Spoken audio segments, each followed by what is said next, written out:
Assalamualaikum warahmatullahi wabarakatuh. Sahabat yang dirahmati Allah, semoga sahabat selalu dalam keadaan sehat walafiat, diberikan rezeki melimpah, serta diberikan umur panjang dalam keberkahan Allah. Berbicara tentang azab, kita tak bisa membayangkan peristiwa-peristiwa dahulu di mana sebuah kaum dihancurkan dengan begitu mengerikan akibat dosa-dosa mereka yang telah melampaui batas. Salah satu azab yang tercatat dalam Al-Quran adalah azab yang menimpa kaum Nabi Lut.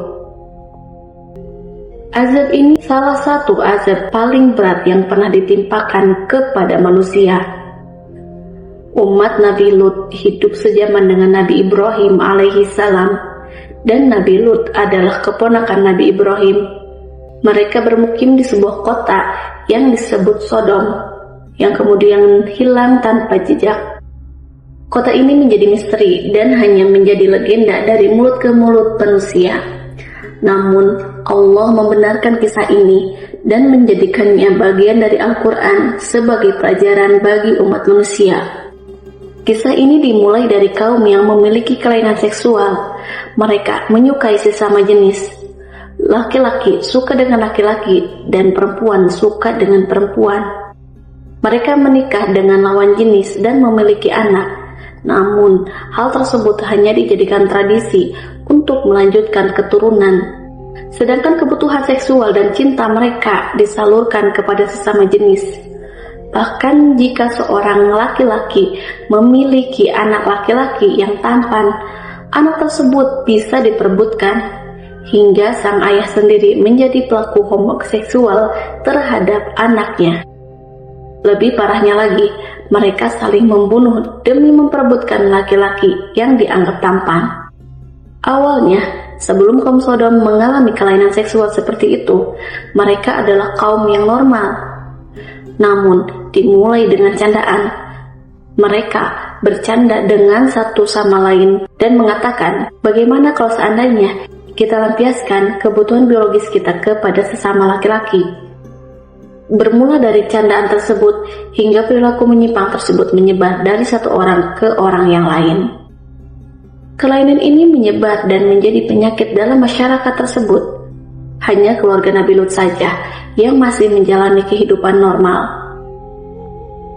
Nabi Lut setiap harinya memperingatkan penduduk Sodom agar kembali kepada fitrah manusia, di mana mereka diberikan pasangan dari lawan jenis untuk menyalurkan nafsu dan cinta. Namun, penduduk Sodom menolak ajaran Nabi Lut dan justru semakin nyaman dengan keadaan mereka. Saat itu, mereka enggan menggunakan akal sehat agar kembali menjadi manusia normal serta menyembah Tuhan yang sebenarnya. Kaum Sodom justru semakin teguh dengan kehidupan yang menyimpang. Mereka merasa nyaman menjadi orang-orang yang sesat dan bahkan mengajak orang lain ikut menjadi sesat. Peringatan Nabi Lut tidak mendapatkan tanggapan positif dari mereka, dan mereka menyatakan bahwa Nabi Lut dan keluarganya harus diusir dari kota. Kaum muslimin dari semua golongan dan mazhab telah bersepakat bahwa praktik homoseksual termasuk dosa besar. Orang yang menganggap remeh dosa ini bahkan menyebarkannya dianggap sebagai perusak di muka bumi. Hukumannya sangat berat, terutama bagi mereka yang memfasilitasi atau menjadi penggerak dalam penyebaran perilaku ini. Allah Subhanahu wa Ta'ala berfirman dalam surat Asy-Syu'ara ayat 165 sampai 166. Apakah kalian mendatangi laki-laki di antara manusia dan kalian tinggalkan istri-istri yang telah diciptakan oleh Tuhan kalian untuk kalian? Sungguh, kalian adalah kaum yang melampaui batas. Kaum Sodom menjadi saksi dari kekuasaan dan azab Allah yang luar biasa. Perilaku mereka yang menyimpang dan menolak petunjuk Nabi Lut menyebabkan mereka mendapat azab yang dahsyat. Allah mengirim azab yang belum pernah terjadi sebelum ataupun sesudahnya, sebagai peringatan bagi seluruh umat manusia. Allah membalikkan negeri mereka setelah Nabi Lut alaihissalam berkali-kali memberikan peringatan tetapi mereka tetap tidak mau bertobat. Allah mengangkat negeri mereka ke langit, lalu membalikkannya dan menghujani mereka dengan batu-batu dari api neraka. Ketika azab Allah tiba, keadaan kaum Sodom berubah drastis. Azab ini diabadikan dalam Al-Quran surat Al-A'raf ayat 84. Kami hujani mereka dengan hujan batu. Perhatikanlah bagaimana kesudahan para pendurhaka. Hujan batu yang terbakar itu menghancurkan segala yang ada di Sodom. Dalam surat Hud ayat 82-83 Allah menjelaskan, maka ketika keputusan kami datang, kami menjungkir balikan negeri kaum Lut, dan kami hujani mereka bertubi-tubi dengan batu dari tanah yang terbakar yang diberi tanda oleh Tuhanmu, dan siksaan itu tidaklah jauh dari orang yang zalim. Beberapa ilmuwan muslim menemukan bukti di wilayah Yordania dekat Laut Mati, di mana terdapat gunung yang terbalik. Bagian atas gunung tertanam di bawah, sementara bagian bawahnya berada di atas. Hal ini diyakini sebagai bukti kehancuran kaum Lut sesuai dengan yang diceritakan dalam Al-Quran. Penelitian ilmiah yang dilakukan terhadap lokasi kejadian azab kaum Sodom dan memberikan pemahaman yang lebih dalam tentang peristiwa tersebut. Kota Sodom terletak di dekat Laut Mati. Berdasarkan penelitian dan penemuan arkeologis, lokasi kota Sodom diyakini berada di sebelah timur Sungai Yordan, yang kini dikenal sebagai Yordania. Bukti arkeologis dan geografis menunjukkan bahwa Sodom dan Gomora ditemukan di Bab Edra dan Numaira yang berada di dekat ujung utara Laut Mati. Bukti arkeologi tentang Tal El Hammam yang dianggap sebagai kandidat terkuat untuk lokasi Sodom karena adanya bukti kebakaran yang intens di pondasi dan lantai dengan pecahan tembikar yang terbakar. Suhu kehancuran diperkirakan melebihi 2000 Fahrenheit, menunjukkan adanya penghancuran yang bersifat katastrofik dan terdapat pola ledakan melingkar selebar 8 mil yang terlihat melalui citra satelit Google Earth. Arkeologi asal Inggris bernama Graham Harris dan timnya menemukan banyak lapisan lahar dan batu basal, bukti pernah terjadinya letusan gunung Merapi dan gempa yang sangat luar biasa di kota Sodom. Temuan ini diperkuat oleh peneliti dari Jerman bernama Werner Keller yang menyebutkan bahwa di lembah Sodom terjadi gempa bumi dahsyat di tepi gunung Taurus yang memanjang sampai gunung Arabia ke Teluk Aqaba. Werner dan timnya memprediksi kalau kota Sodom masuk ke dalam jurang yang sangat dalam, diikuti dengan letusan petir, gas alam, dan munculnya lautan api yang sangat luas.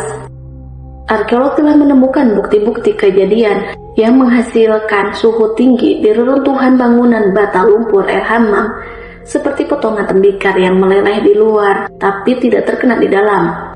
Para peneliti menyimpulkan bahwa perang, kebakaran, letusan gunung berapi, atau gempa tidak mungkin menjadi penyebabnya, karena peristiwa ini tidak mungkin menghasilkan panas yang cukup kuat untuk menyebabkan pelelehan seperti di lokasi tersebut. Mereka menduga ledakan tersebut disebabkan oleh sebuah batu ruang angkasa. Namun, para peneliti tidak berhasil menemukan kawah di situs tersebut. Mereka berpendapat kerusakan tersebut ada hubungannya dengan ledakan udara yang terjadi saat meteor atau komet melintasi atmosfer dengan kecepatan tinggi. Menurut Christopher Armour, ledakan ini diperkirakan terjadi sekitar 4 km di atas kota dan memiliki kekuatan 1000 kali lebih besar dari bom atom Hiroshima. Suhu udara naik dengan cepat di atas 2000 derajat Celcius. Moore menjelaskan, pakaian dan kayu langsung terbakar, pedang, tombak, bata lumpur, dan tembikar mulai meleleh. Hampir seketika seluruh kota terbakar. Beberapa detik setelah ledakan, gelombang kejut melanda kota dengan kecepatan sekitar 1190 km per jam, lebih cepat dari tornado terburuk yang pernah tercatat. Bangunan-bangunan kota itu hanya tinggal menjadi pondasi dan puing-puing. Tak ada satupun dari 8.000 orang atau hewan di dalam kota yang selamat. Para peneliti juga menemukan bukti lain, seperti logam yang meleleh dan pecahan mineral yang tidak biasa di reruntuhan kota tersebut. Arkeolog juga menemukan tingkat garam yang tinggi di lapisan penghancuran, yang mungkin disebabkan oleh ledakan terhadap laut mati atau pantainya. Ledakan itu bisa menyebar garam ke area luas, mungkin menciptakan tanah yang asam, hingga mencegah tanaman tumbuh dan mengakibatkan kota-kota di sepanjang lembah Yordania ditinggalkan selama berabad-abad. Imam Al-Ghazali menyebutkan bahwa rahmat dan keadilan Allah selalu seimbang. Jika suatu kaum rusak dan tidak ada lagi kebaikan, kehancuran bisa menjadi bentuk kasih sayang Allah agar keburukan tidak menyebar lebih luas lagi. Para ulama menegaskan bahwa kehancuran adalah bentuk keadilan Allah, bukan sekedar hukuman, tetapi juga sebagai pelajaran bagi umat manusia. Wallahu a'lam bishawab.